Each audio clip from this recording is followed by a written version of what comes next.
What's a fact that sounds comforting but is actually highly disturbing? Story 1. Either alien life exists or we are totally alone in the universe. Honestly, I refuse to believe that we're totally alone in the universe. There's no way there isn't another planet that can comfortably harbor life or life forms. Though I also believe the chances of us finding those planets are slim to none. I do think it's a shame we'll most likely never get to see another planet like ours. I'd love to just watch it develop change. What do the creatures look like? What's up with the weather? Is there already a species dominating the planet like we are with ours? Will there ever be? However, maybe it's better we don't find anything like that. I don't think humans will be able to resist putting their hands in the planet's cookie jar. Story 2. You're really, really sick. You have no energy, no appetite, and just the will to do nothing at all. Let's say this is your grandpa in this situation. All of a sudden, grandpa calls on you and says he wants to eat so much that it hurts and he wants to go do some fun projects. This sudden burst of energy kind of thing. Well, you drive to the hospital to find that your grandpa has just died minutes after he called you. The nurse will then explain to you that this is very common when people are dying to just have a sudden burst of energy. Story 3. While we're losing a lot of forests in the tropics due to climate change, we're actually gaining a lot of forest in the northern latitudes and into formerly grassland areas, as more available CO2 allows them to grow in more arid regions. And everyone loves trees, right? The problem is the climate crisis is also a biodiversity crisis and habitat loss, like grasslands or tundra becoming forest, is arguably even harder on species than changes in weather patterns. Story 4. The idea that who we are is not who we used to be, nor who we will be, both literally and figuratively, considering our cells are constantly dying and recycling. So every 7-ish years, you have a new body, and because our minds are ever expanding and learning new things. Another one is the fact that who you are is not who others perceive you to be, since no one can ever truly know who you are and how you think, to the point that if you ever lost your memories, no one would be able to describe you fully to you. Story 5, you've never actually seen your face, only pictures or reflections. Meh, we never actually see anything. The images are made when light is reflected from or emitted by. The photons excite the sensitive cells in the retina, which produce electric signals, which in turn produce other signals down the chain of synapses, which eventually find their way into the occipital cortex. Long story short, there definitely is a spoon, but you can never see or touch it directly. Story 6.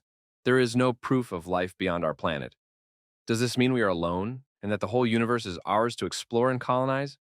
Probably not. It likely points to some really bad news.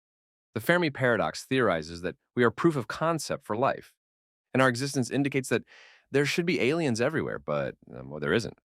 It goes on to come up with every possible scenario to explain that most of them are terrifying.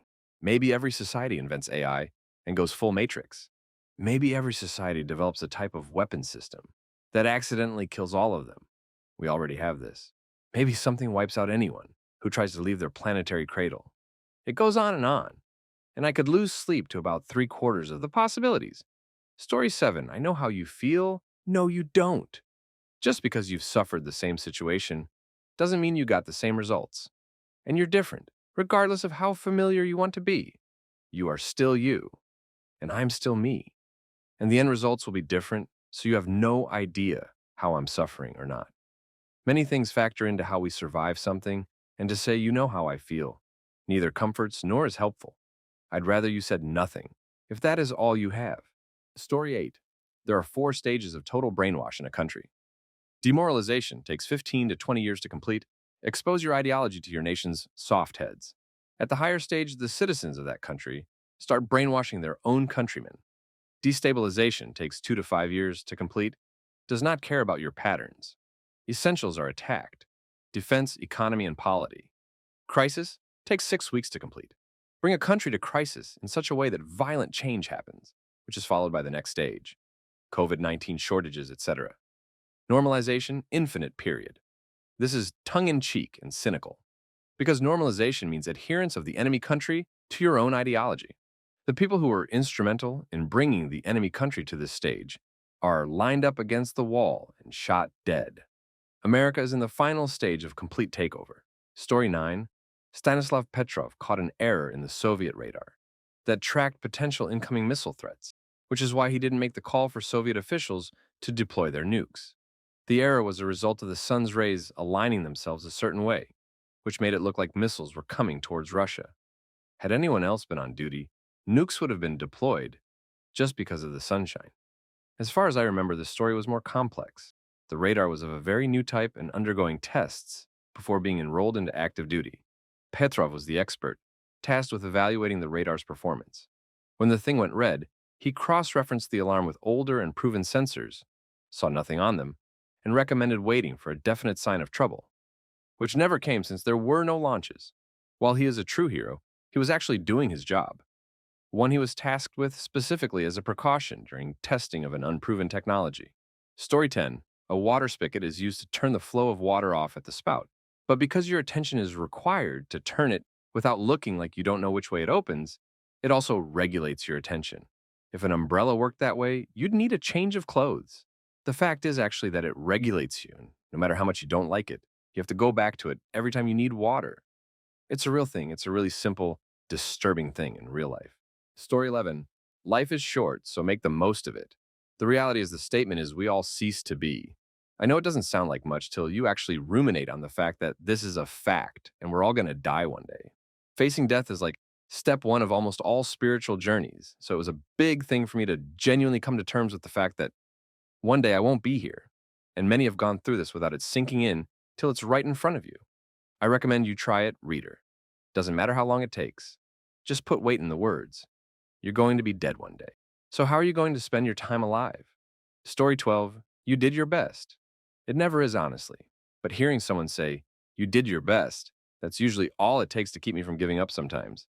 The recognition that someone noticed me work so hard just motivates me sometimes, even if it is a lie sometimes. Personally, I feel better about failing at something if I know I gave it my best shot. Then I can just accept the fact that I wasn't cut out to do that particular thing and move on without beating myself up over not trying hard enough. Story 13. One day you'll never feel pain again. That day gets more and more attractive with each day of suffering, losing out on activities, feeling lonely, and feeling guilty about not doing things expected of. Story 14. The most peaceful way to die is in your sleep, but you'll go to sleep not knowing you'll never see anything ever again. Apparently, most of the time when you die in your sleep, you wake up before you die. If you have a heart attack, you would wake up to have the heart attack, then die. This happened to someone I know indirectly. Their partner woke up beside them and had no idea they had passed in their sleep. There was no pain, no struggle or distress. They were in the same sleeping position they normally rest in.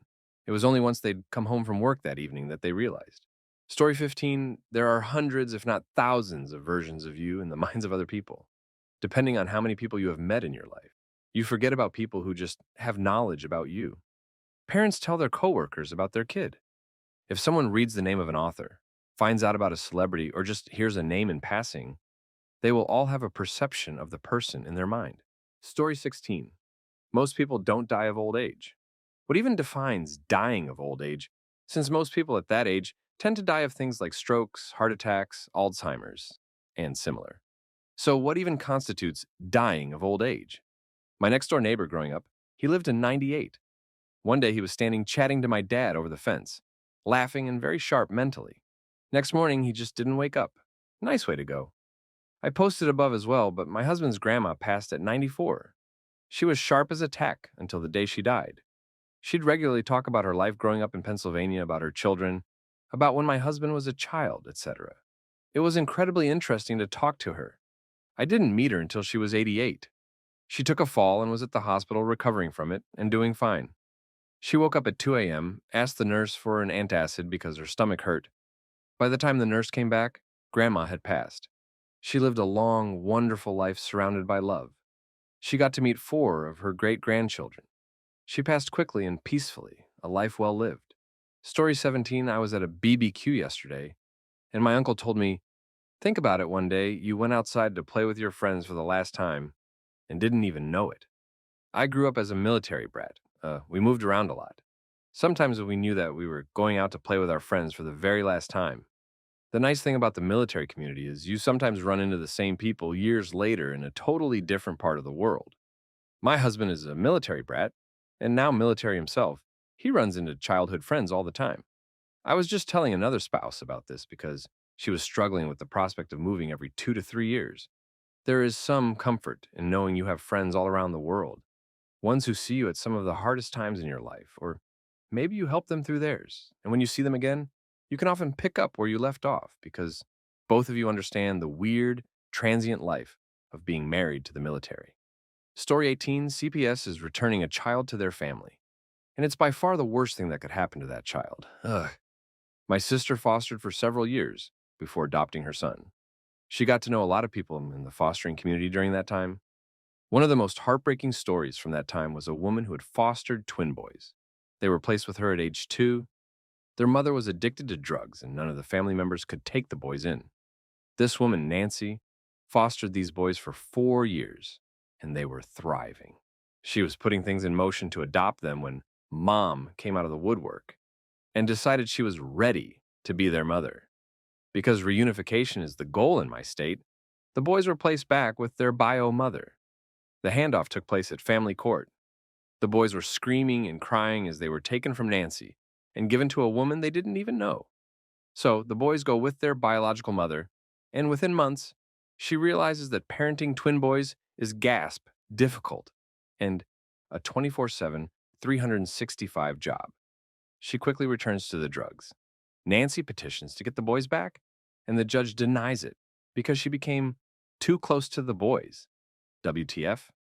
The boys end up with some extended family members who were more interested in the monthly stipend than raising the boys.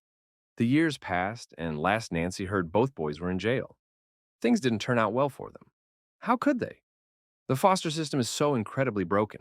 Story 19, the average age of empires is 250. Whenever you hear about the average of a quantity, the question you should immediately ask is, what about the variance standard deviation? The average may be around 250 years, but even just from a look at Wikipedia, you can see that the ages of the individual empires are all over the place, from less than 50 years to thousands of years. Therefore, that average tells you very little, effectively nothing, in fact, about the future of any specific empire. Kind of a misleading average considering empires have many different variables deciding on how long it is going to last, mostly used nowadays to scare and encourage Americans into thinking their time is up, while some empires have lasted less than a year and some more than a millennia. Maybe a better way to paint an average picture of a life of an empire is to borrow a metric from measuring the lifespan of radioactivity. Half-life. Story 20, you're lucky to be alive. There have been so many situations where you could have died. Here's an example of lucky to be alive. I once planned to go to the park to play Pokemon Go with my then girlfriend when it first came out. We ended up canceling for some mundane reason. I overslept, our ride was canceled, or something like that. Later, my girlfriend gets a call from her sister asking if we were okay and to look at the news. Turns out there was a shooting at that park we were about to go to, and the shooter was specifically pissed off at everyone playing Pokemon Go. I could have died that day if we had woken up on time. Story 21. When you get skinned, you, most likely, won't die of blood loss, but instead hypothermia or infection, as they will get you first. The pain of flying is supposed to be so much you can die from pain. Also, there are a few examples of people surviving 100% skin loss. One case, a woman had a reaction to paracetamol, or an antibiotic, and her skin sloughed off. But it was also all the lining of her gut and such. The hospital covered her in a goo that kept her hydrated and allowed her skin to regrow.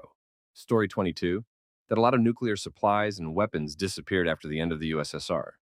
The comforting part of that is that if they haven't been used by now, they'll never be usable as an actual nuclear weapon. Nuclear devices are relatively delicate and contain parts that need to be replaced or reprocessed regularly, including some of the fissile material. Basically, unless it's in the possession of a group that already has the capabilities of making a new nuclear weapon, they wouldn't be capable of keeping a stolen one working this long. It could be deployed as a dirty bomb, but that's less terrifying to me. Story 23, dying in your sleep. People who peacefully passed away in their sleep might not have really passed away peacefully. They might have woken up because of pain and been very aware they were dying and unable to get any sort of help before helplessly dying all alone. The next day, someone realized they died, and they assumed it was peacefully in their sleep. Another thought I have about this is how influence from the real world can leak into your dreams, like trying to recontextualize sounds and sensations and all, you know what I mean? So, What's to say that with your whole body breaking down, the dream wouldn't be horrifying as all hell as your body tries to work out why it's literally dying? Story 24. It is possible that your conscious mind will never die. Huh? That doesn't seem to make sense. Death is the lack of any brain activity. How can you still be conscious? There could be any number of things that happen. I'll make one up on the spot. Suppose thoughts are energy. When the brain dies, it no longer creates the same thoughts. But what was your consciousness, which was energy, has to dissipate into the environment in some if you believe in conservation of energy. Therefore, you don't just click off. You disappear slowly into something else. And who is to say that something else isn't conscious? Story 25. If you don't have children, you end a several hundred-year-long bloodline. And if you do, you make them work 14 hours a day for 60 years to pay off homes they can't afford and fight for their basic survival every single day in an overpopulated and overheated world, which will run out of food and water by the end of this century. And at the end of their life, when they look back, they'll see that they spent all of it working for someone they didn't care about and getting peanuts in return. So yeah, let's keep those bloodlines going, I guess. Story 26, you actually are impacting the world or multiverse or timeline or whatever in a major way by not being famous or changing many people's lives. It's why I took my job as a connection runner so seriously. I'd imagine myself being the person who didn't get their bag once they reached the Caribbean. Their vacation is either going to be ruined or off to a very bad start. So even if I only have 5 minutes to spare, I'm going to get that bag across the MF airport so it gets on that plane. Story 27. When you give birth, your body produces hormones and your brain forgets a lot of the trauma you experience so that you'll be willing to have more children in the future. So whenever you look back on childbirth, your memory of it will likely be way less awful than it actually was. All I remember about mine is being bored and hungry, and I didn't even have anything but Tylenol until I was being given an epidural in case of emergency C-section after being in labor for almost 24 hours. Had I known it was going to take so long, I would have stayed home and ate a big thing of pasta. I was in labor for 36 hours, though, until they gave up and did a C-section. Story 28. This will be the coldest summer of the rest of your life. Bro, this is the one that scares me the most. Story 29. There's a possibility that Earth is the only planet in the galaxy to have intelligent life. There's also a possibility there's like 10 other life-inhabiting planets in our galaxy. There's estimated to be around 1 trillion planets in our galaxy. I doubt we are alone in our galaxy. It's also not just the idea of life in the galaxy, but complex intelligent life like humans. There is also a proposed galactic habitability zone, and scientists think that stars on the edges and near the core of the galaxy aren't likely to have life due to radiation and other factors. Story 30. My husband has worked in elderly care for over 10 years. He can attest that even without dementia, older people tend to lose their ability to taste. It's like weakening eyesight, but with flavor. He's always getting complaints that the food is too bland, but it's so full of salt, substitute, it's almost inedible to everyone else. Contrary to what way too many home and institutional cooks believe, there are other seasonings than salt and pepper. Story 31. Our lives have no cosmic purpose. All of humanity could be extinguished in a moment, and the universe would keep on going. Horrifying or liberating? Depends on your perspective, I guess. Not only would the universe keep going, but the earth would drastically improve, but I don't find it liberating or horrifying. I find it as whatever. One of the biggest lessons I've learned this year is life goes on regardless. Story 32. Dying is euphoric. Done it once and no, it's not. I don't know which way you did it, but when I cracked my skull and started losing blood, it was like the best high that I've ever been on. That was your brain cheating and hooking you up with a massive dose of DMT and dimethyltryptamine. You can also get it from certain wattle and acacia trees if you want the experience without the head injury. You know what's crazy? I just read today that a famous boxer said that getting knocked out or knocked so hard you fall to the canvas is actually an enjoyable feeling. The numbness that accompanies it is described as a high. Maybe you experienced that?